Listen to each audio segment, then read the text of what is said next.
and it just occurred to me, this is a barely two-lane mountain road, and I just took air at 115 miles an hour. I think I need to chill out for at least a week.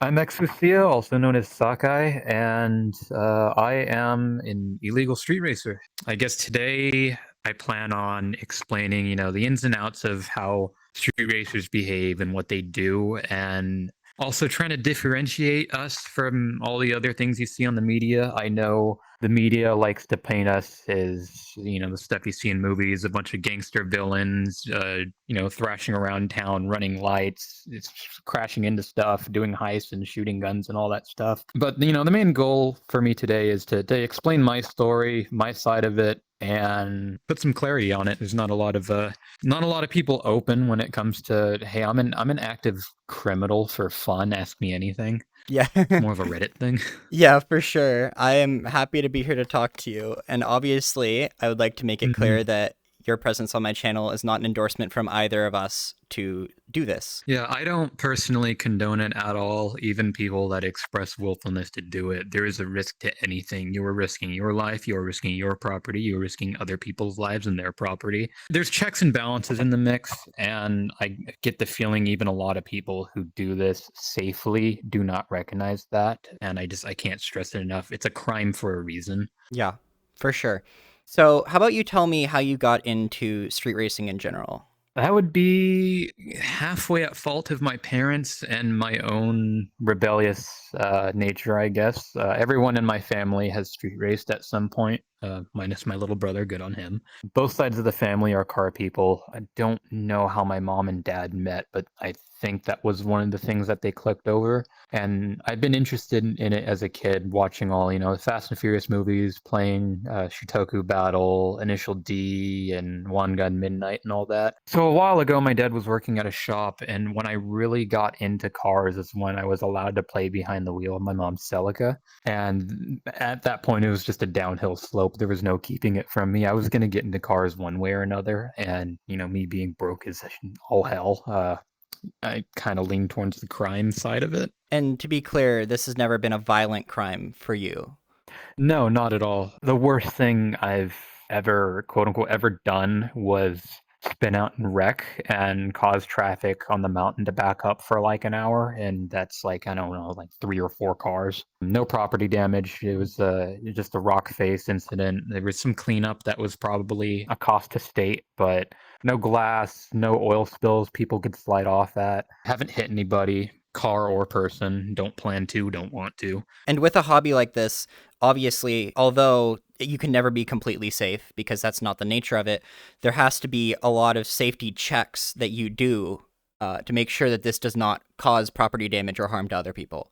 Yeah, that's what I would call. So there's multiple forms of margin of error. That's what you would call a margin of error. One is knowing your own limits before even trying them. Are you going to be the kind of person that has the reflexes and the awareness to know what's going on with your car and your surroundings? There's knowing if your car is in good enough condition to be pushing it. There's also knowing the location. My home course in particular has a lot of hazards, a lot of elevation changes, off-camber corners, a lot of blind corners. And the one thing you really do got to look out for is property, because if you got to mess up, you got to do it in a way that's not going to cause trouble for other people. And that's really, really hard to do. Ironically enough, that's why a lot of people choose highway, because it's just a barrier on one side and a barrier on the other side, give or take a few bridges. I have preference towards mountains purely because, it's a lot of steering action, a lot of downshifting and braking, and I can't afford anything more with 200 horsepower at the moment. But all those things are things you got to keep in mind in real time all the time, while you're also trying to stay on the road and also trying to go as fast as you can, as long as you can, as safe as you can. There's a lot of thinking that goes on into it, and that's one thing that differentiates actual street racing for, sideshows and the no hesi stuff, or no hesi being no hesitation. It's all those people on Instagram that are weaving through cars and whatnot. They like calling it calculated risk, but drivers are unpredictable. They could look like they're going to stay in their lane. They could look like they're going to block you a certain way, but then if they feel like it, they could turn into you. They could slam on their brakes. They could accelerate with you. It's just awareness. That's something I guess that ties it all down into being safe. Know what you're doing, know what's going on, and know what other people are doing. Yeah. So you said margin of error was the term that you would use? Yeah, yeah, because there's, multiple levels of relaxation you could have. A wide margin of error is, being super relaxed and more focused on being safe, learning the course, having fun while you're at it. Have as much fun as you can while being completely safe. And the smaller the margin of error gets, the more it comes to an all-out attack. So if you ever see those videos of, like rallies where they don't have a margin of error at all because it's a closed course and they have someone in their passenger seat reading out the course from them so they could just go all out according to what their navigator is saying. That something like that's no margin of error. Of course, just being a regular person in traffic, that would be 100% margin or 100% margin of error. You could think of the margin of error as your own effort. No effort, your traffic. 100% of your effort, you're worrying about nothing else but going fast in the car itself. You're not worried about oncoming traffic or potholes or debris of any kind, cops, property. That's something you almost never see unless if it's an area you know very well, and it's an area you could guarantee if you go around a blind corner and you start to spin for whatever reason, there's not going to be an oncoming car. Right. So during this interview, because of the fact that this is an illegal and potentially dangerous activity, I am going to be asking hard questions to you. I'm guessing you were prepared for that. One of the questions that I have is, how do you feel about the reality of the risk to other people that you are causing by doing this? I feel extremely remorseful, but at the same kind of salty about it because it's, they don't know what's going on. They only know what they're seeing, and what they're seeing is a bunch of loud cars coming by going way too fast. And I completely understand that people could get hurt. I've seen people get hurt. And then there's people that just worry about the person in the car themselves, even if it's a completely closed course. And I understand that personally. I've seen some pretty bad wrecks. I've known people, some close people that were taken from them, and every now and then I get a few close calls with myself in the course or myself in the car, and I slow down and I remember those moments. And I don't want to be someone who goes off course and flips down, and there happens to be someone hiking at the bottom of the ravine for whatever reason, and my 2,500-pound car comes barreling towards them. I don't want something like that to happen. Right. It's kind of hypocritical, but I do feel for it. Yeah. I'm acutely aware of it. Yeah. And there's no way I can stop you by doing an interview with you, and I'm aware of that, which is why that's not my goal tonight. I mean, my goal is to stop. I'm just broke. And you say broke. Does that mean that these rallies are financially beneficial? I mean, they can be. Some people do race for money, but it's more of, actual track racing has a lot of fees involved. And there's also a lot of, I guess I could say, surprise fees that could happen because on a closed course, you have the ability to race without a margin. And that breaks shit a lot. Mm-hmm. It wears down on the car and yourself. And I'm almost always not in a position to be always at the track. And it's gotten to the point where mountains are kind of like my own personal relaxation spot. So if I want to try something new, I do it on a mountain rather than a course, Mm-hmm. like a closed course, I mean. Yeah, I guess it's kind of strange to hear. I'm at greater risk, and I choose this greater risk because I'm not financially equipped as much as I was a while ago. I could break that down a bit, but I don't want to ramble too much. If you feel like it's relevant, go for it. Yeah, yeah. So that is also another reason a lot of people street race is not only is it really convenient and fun because, her door, canyon road stuff, but there's no entry fee. There's no penalties if, you decide to drop your wheel in a ditch and kick up dirt everywhere. The cons is always it's a crime, felony depending on the state or country or wherever you're at. And you could also just straight up yourself, so that's cool, or other people. Mm-hmm. There's a lot more risks involved, but it's one of those things where it's instant gratification, really. Speed with cars is it's if it's not a drug, it's just a regular ass addiction, I can tell you that. Do you ever get the feeling that stopping is the best option compared to continuing to do it in a way that is potentially unsafe to others?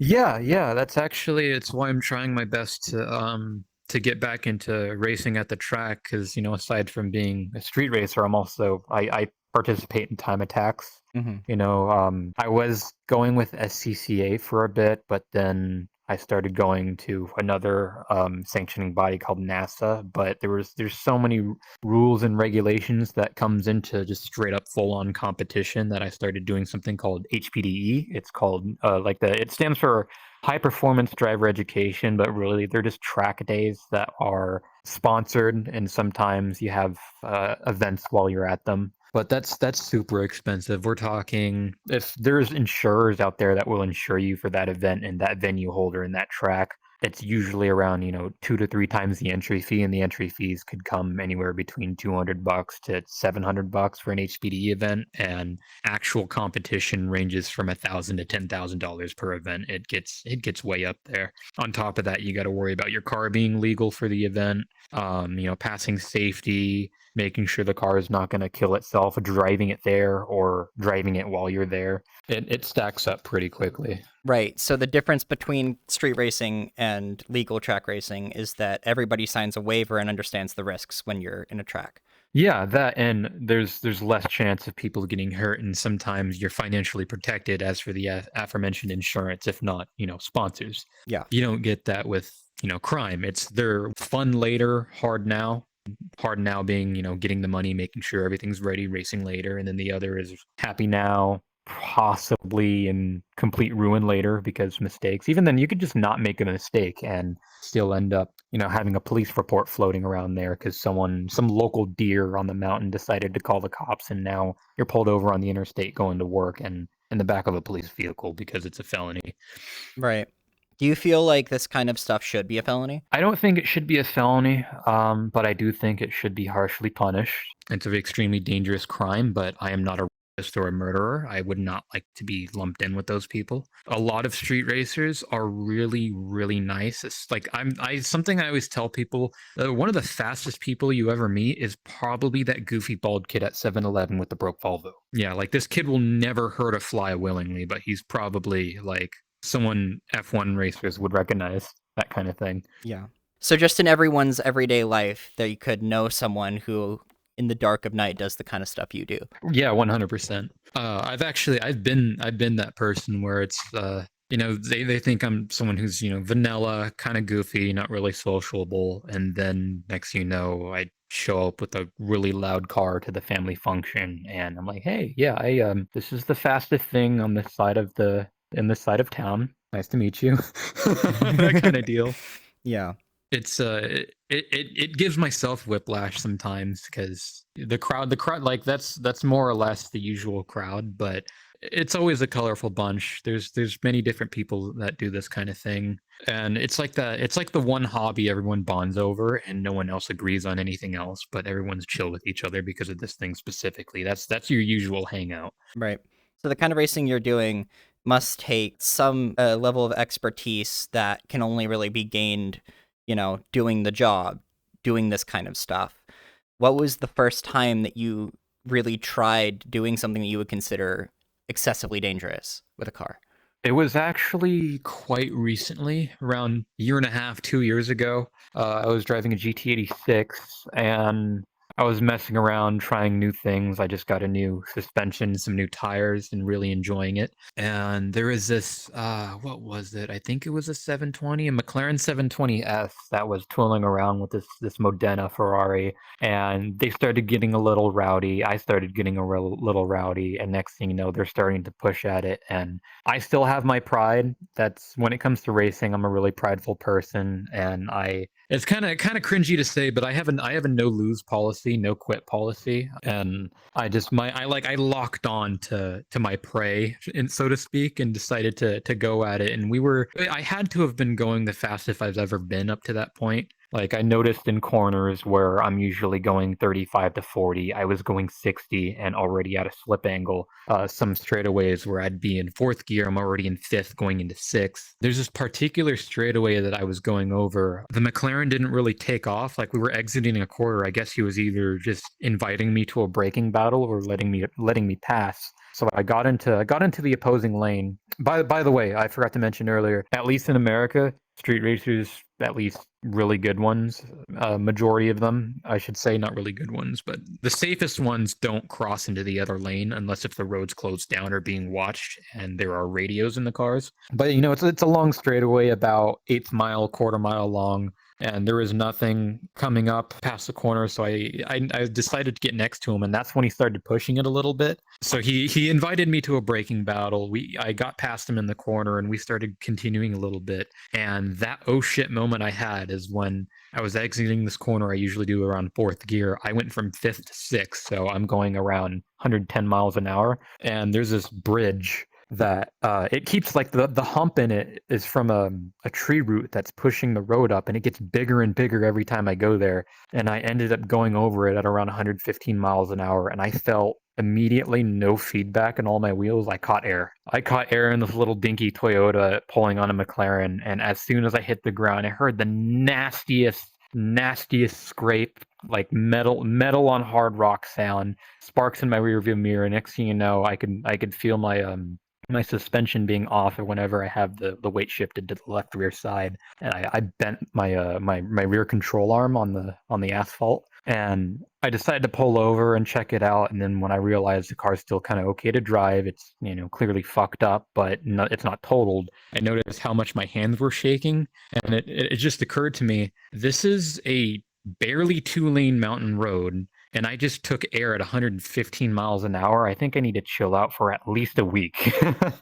It was pretty bad, and I was impacted by it for a bit, had some shock. And this is coming from, I've wrecked a few times, and that was probably the scariest moment I had, purely because of the realization, what if something did happen? I had people who didn't know where I was at that day, and I had work to go to. I had contributions to family coming up. Like, if that would have just been terrible if I just bit it on the guardrail or flew off the cliff or something. That would have just been completely preventable. It was a huge shock to me. Yeah.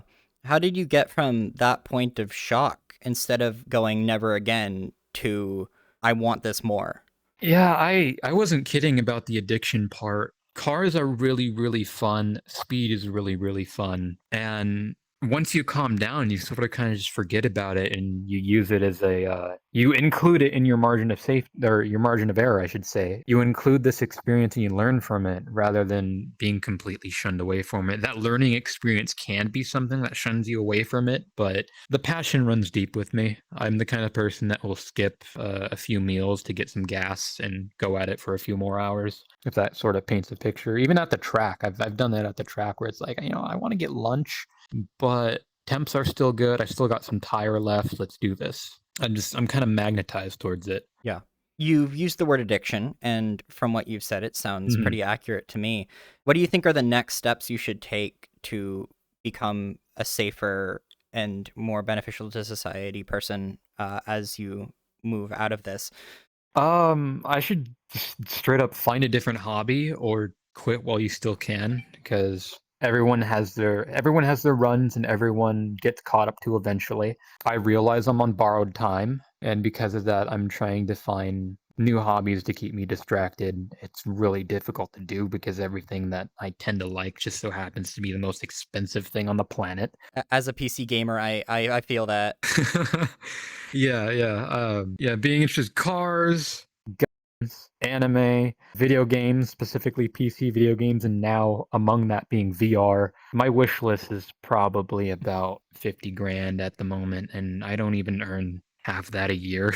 Yeah. Yeah, so aside from trying to distract yourself, if you're the kind of person that could do it mentally, I would say try to reassess your values and maybe find some obligations in other people. Try to look for some friends that could help you find a hobby, or just people that you like hanging out with, and try to do it a little bit more often if you can. I knew someone who their whole reason for trying to find a wife is so they could help them not only stop messing with cars, but make smarter financial decisions coming to cars. I unironically felt inspired by that. So that's another motivation of mine at the moment. For sure. Moving from the morals to the actions a bit, have you ever had interactions with police. Yeah, I made a joke about it recently, actually, on another Discord I'm in. Each car I've had averages around 1 to 3 times outrunning police. And my joke was I have some work to do because I just recently acquired a new car. But I've had some really close run ins, and that's also why I like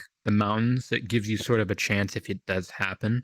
There's been times that I was busted. Thankfully, got off easy. And that's also a motivation to pick and choose the location and pick and choose how fucking loud your car is. What you want to hear? An exciting? Because I got a few stories when it comes to it. You want something exciting or you want something a bit more inspirational? Because I could go either way. It does segue into the next part of the subject anyway. You know what? Yeah, I've grilled you pretty hard. Let's start with exciting first. It's fine. Yeah, so I had a DC2 Honda Integra at the time, so it's 1997, and I was tooling around the same home course. I was around 11:45 at night. There's this turnout where sheriff and highway patrol and whatnot like to hide in, and I blew past it around 60 miles an hour. The road limit's 55, but there was a corner sign for 35. The car's screaming at the red line. I'm going only 5 over, but it's clear I'm doing something I shouldn't. And the death whistle I felt when, as soon as I turned my head from my lights glaring over it, as I passed the cop, it's like, here's my corner panel and here's my side window and here's the cop. As soon as I hit like right about here, lights came on, and the shock I felt in my body was physical. It fucking hurt. And I gunned it, and I saw the lights disappear, and I kept going because I'm like, I know what that thing, cop cars are made to catch people, so that thing's probably going to catch up no matter how good I am. I am in a 90-something Honda. It's not going to happen, so I need to find a way to flip this around or ditch him. And there's this access road that goes to a neighborhood that splits off around it's right before the bridge I told you about. There's this access road where if you take a turn into it and go up about a quarter mile, there's a neighborhood there. And I decided to hang a left and go in there. I went all the way up. I just so happened to have a car cover on me at the time. I parked in some random person's driveway, threw the car cover on, rubbed my eyes a bit, and decided to walk down the road checking my phone. And the police came by. There was 2 interceptors. One went up the hill. One stopped and asked me if I had noticed anything unusual in what I'm doing out there. I'm like, oh yeah, I'm just having a long night, college, just trying to study. I need to clear my head for a bit. He was like, all right, but yeah, did you see anyone? I'm like, oh yeah, there's just some asshole driving a Honda speeding right up there. He's probably hiding around. He was like, all right, thanks. And he peeled off. I'm like, okay, so they really hate me. I booked it. I tore my car cover off. I shoved that shit in the passenger seat, rolled down the hill. I kept it off. I was using the momentum, and I started it as I was rolling down, threw it into reverse, ripped the e-brake, pulled a J-turn, and pulled off. And I was probably going to end up in jail that night if I decided to leave the car there. So it's one of those moments that I personally, me specifically at the time, would advocate for running, but cops are mad at this kind of thing. They don't like this kind of thing, so you have a risk of getting pitted. You have a risk of a gun being pointed in your face. So I wasn't really kidding about that, but it's one of those things where, like I said, weighing the pros and cons. 18-year-old me was not going to do well in jail, so I decided to book it. And that had to have been one of my scariest encounters with police ever. And this is coming from someone who's originally from a not so great area with some pretty mean cops. And I got to tell you, I didn't even see the face of these people, and I was fucking terrified. I rambled a bit on that one. Should we redo it? No, you did great. You did great. Seriously.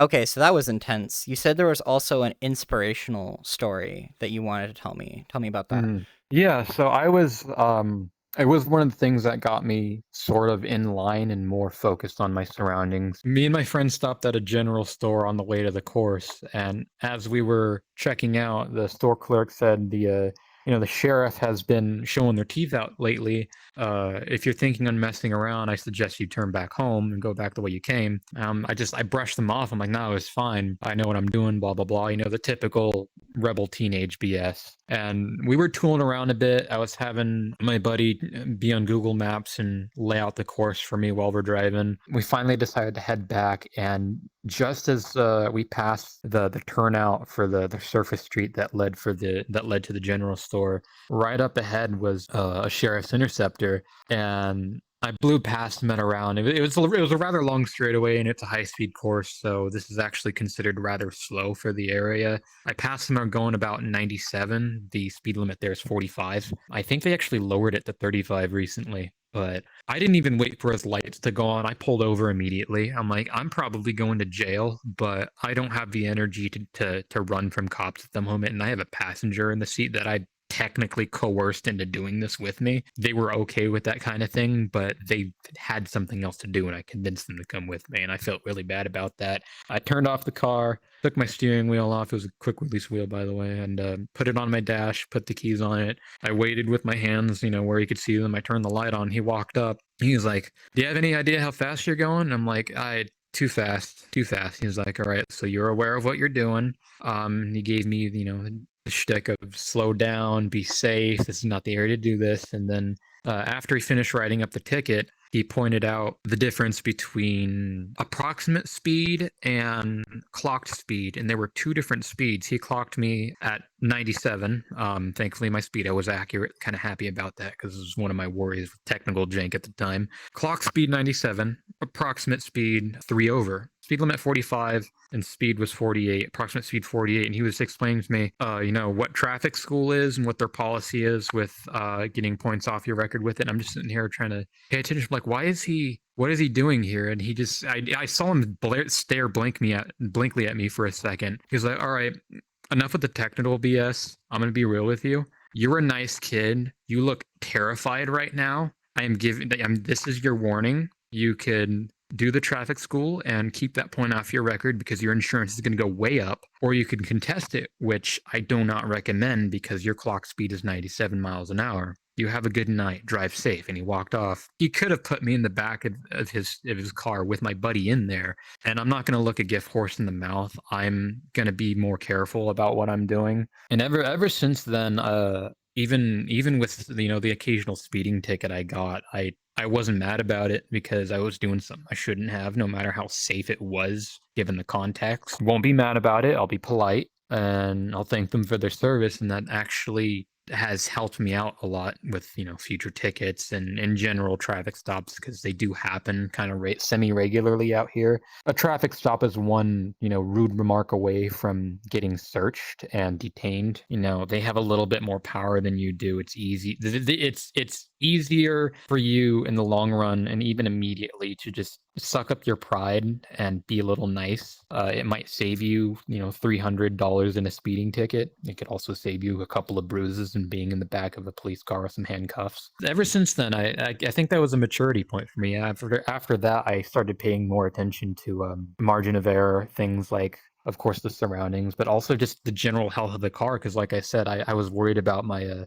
speed reading, which that could be anything between a wheel being bent or your transmission going out, depending on where your car reads your speed from. So with police, you've realized that no matter how stupid you're being or how much you want out of there, it's probably best to just say, yeah, I was being stupid, sorry about that, and see if it works out for you. Yeah, it's not probably, that is the best. That's 100% the best. Cooperate. Don't be hard. I guess don't be intentionally hard, because some people could be a nervous wreck, and that could save you a lot. It could save you, like I said, some money, your health. It could save that precious car of yours that you're speeding in. And as someone with a lot of passion and value, and as we discussed, somewhat of an addiction, I don't want anyone taking my car. I would probably not be the nicest person if that was threatened, so it's probably a good idea not to even get to that point where it's considered. I wasn't kidding about cops being really mean lately. With reported street racing, it's not some beat cop that comes after you sometimes. I've noticed just from, watching from the sidelines, not really the sidelines, but,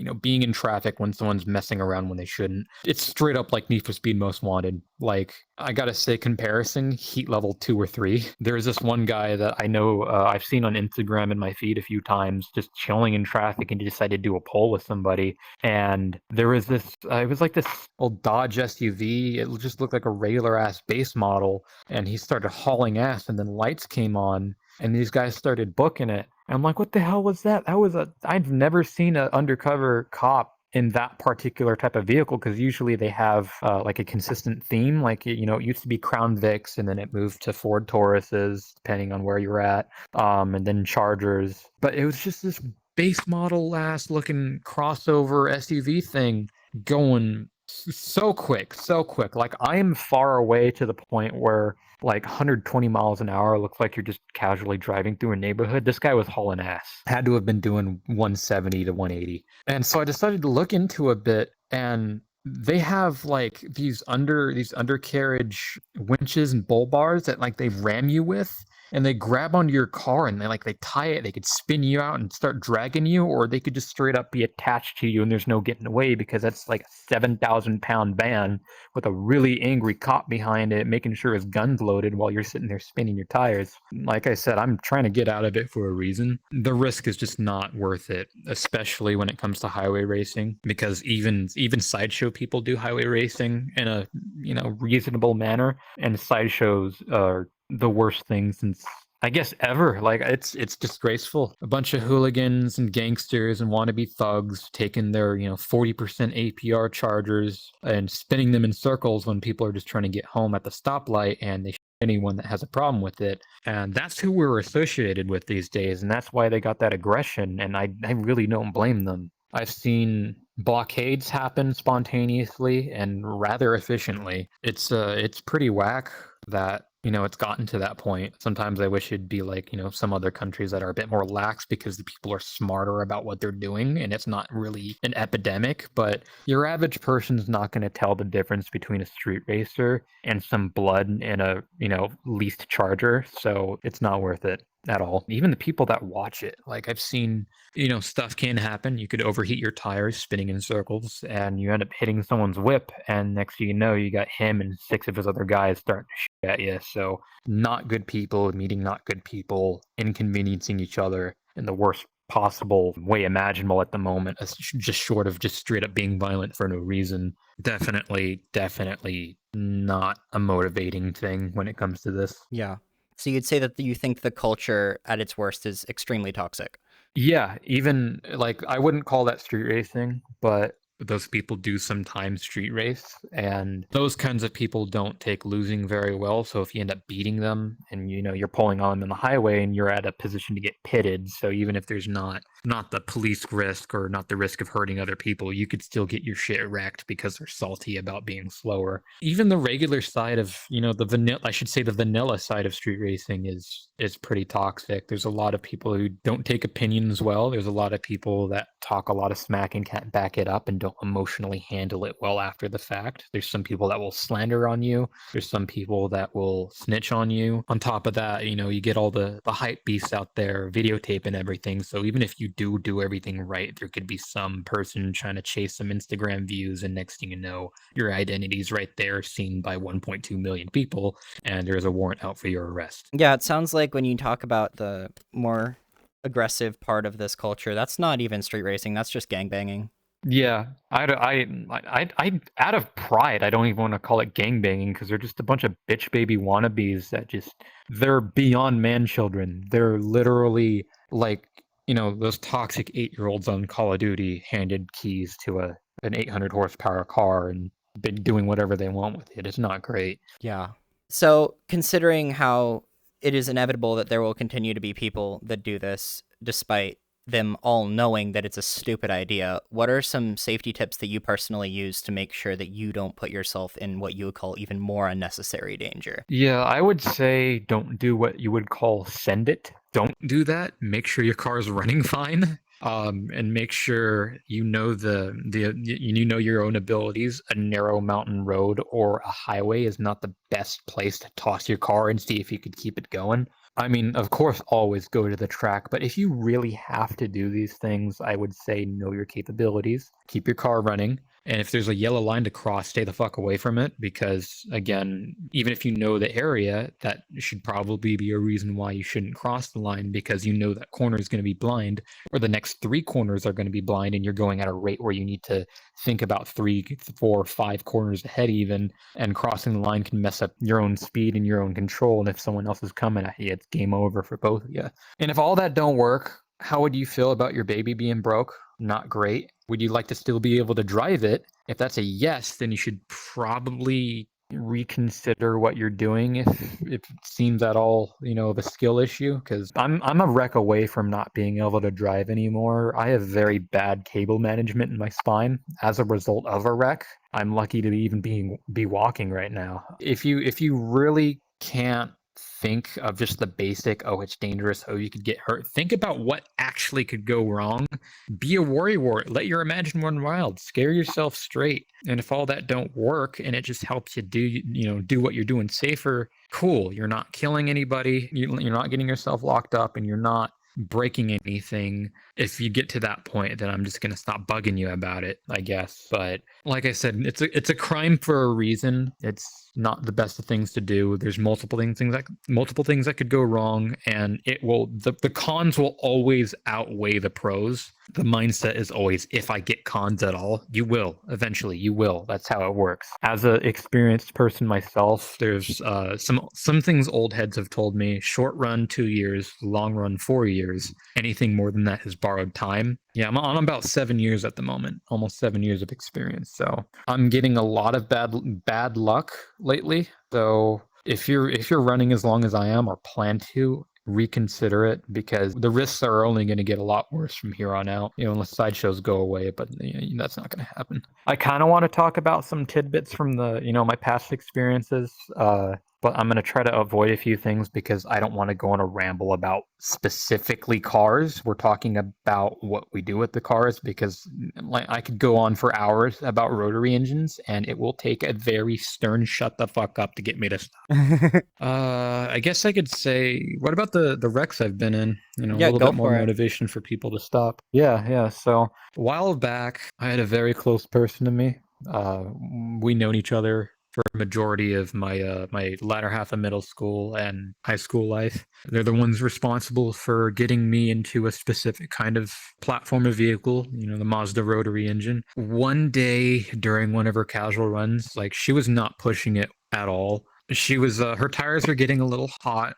She was doing some drifting, getting a little fun, and it was just something as small as like I don't know, like an M8 screw on the ground, or M8 bolt or something, that she went over and blew the tire. End up spinning and going off the ridge into the valley and hit a tree. Her face ended up as part of the steering wheel. So that's if you don't want to see the love of your life be fused to a part of warped vehicle, I would suggest that's something you don't do.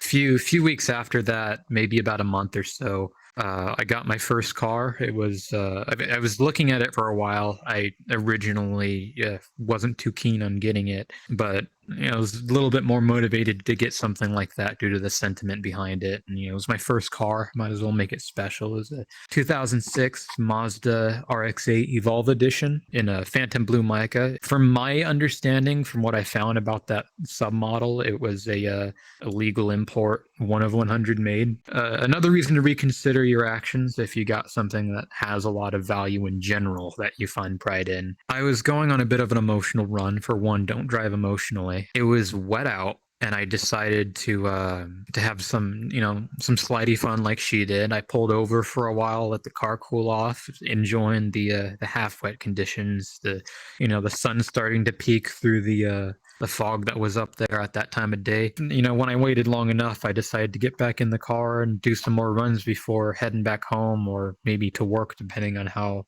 long it took me to do that. I didn't wipe my feet before getting in. I was wearing some really scuffed up Vans, so they're flat bottomed and definitely rather smooth. So the thing is, with the Mazda RX-8, the pedals are metal, and they have these little rubber pads on them that help with grip, but the clutch pedal in particular was worn to an extent, so most of the material was rubbed off, and I noticed it was a little slippery. I was slightly concerned about it, but whatever, I decided to keep going. And it was in the same section she wrecked at, the friend of mine I'm speaking of. It's a 3-step corner. There's 2 elevation changes and 3 angles of the corner, being the direction I'm going downhill and outbound is a really open open entry with a dip and a crest before starting to sharpen up. And then at the exit of the corner, that's when not only there's another angle that closes up, but the road also gets a bit thinner. And I was downshifting, rev matching from third into second, and my foot slipped on the clutch pedal and did something that's called a shift lock.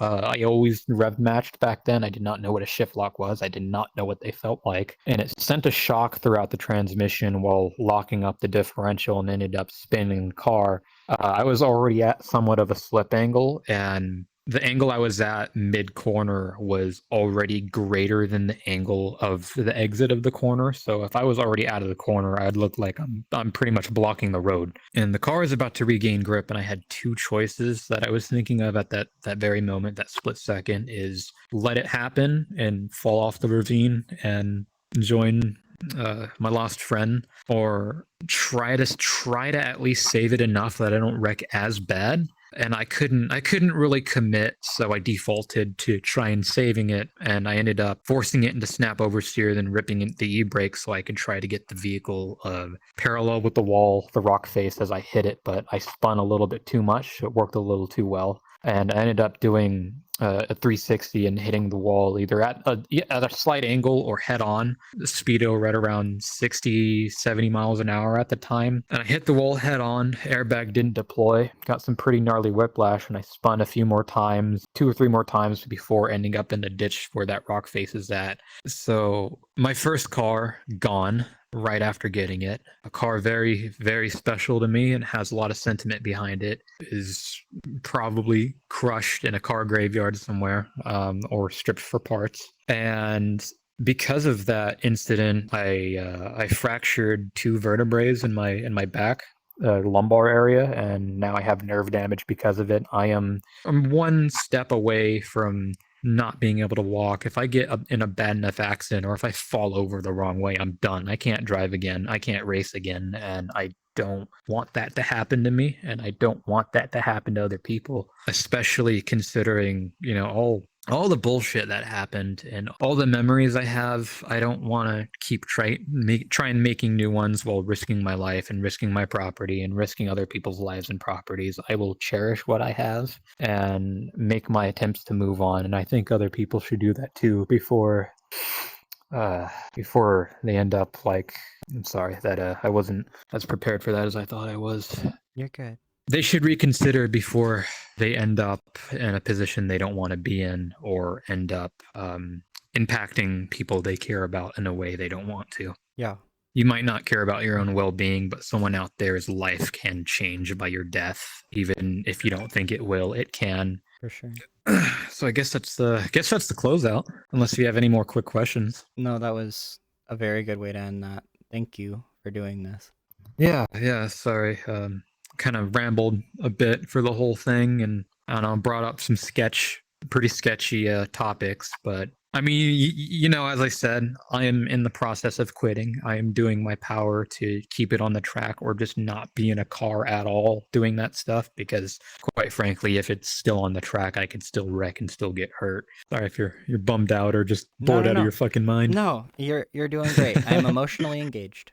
Thank you for doing this. It has been very interesting, and I wish you the best on your journey out of it in the time that it takes to do that. I mean, hopefully not long. I got a lot of new hobbies to look forward to, some new friends I'm making. Yeah. If you ever want to spend some time in virtual reality, as you said, that is one of those hobbies, like, hit me up, because I'd love to have you here other than on the street.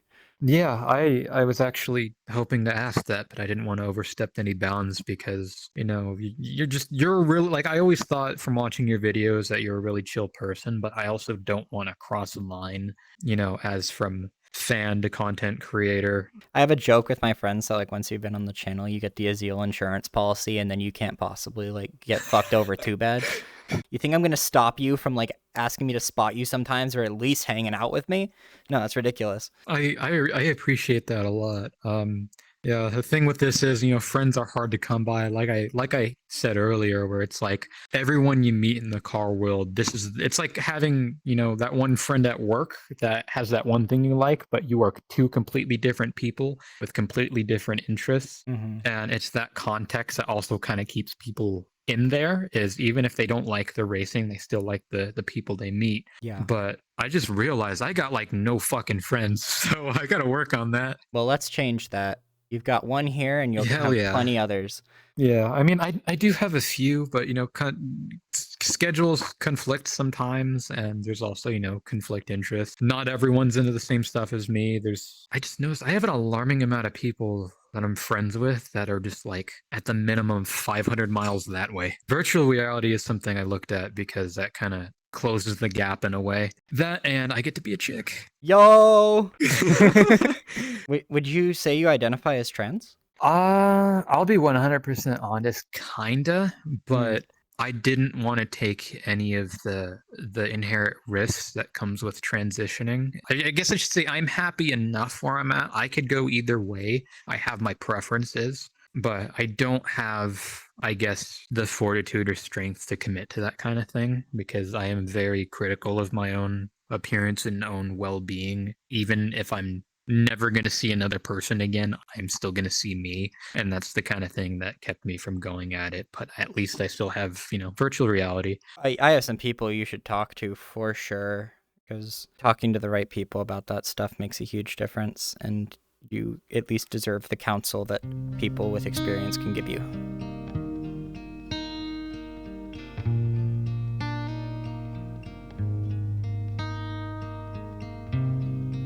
Tell me a story, I wanna hear it.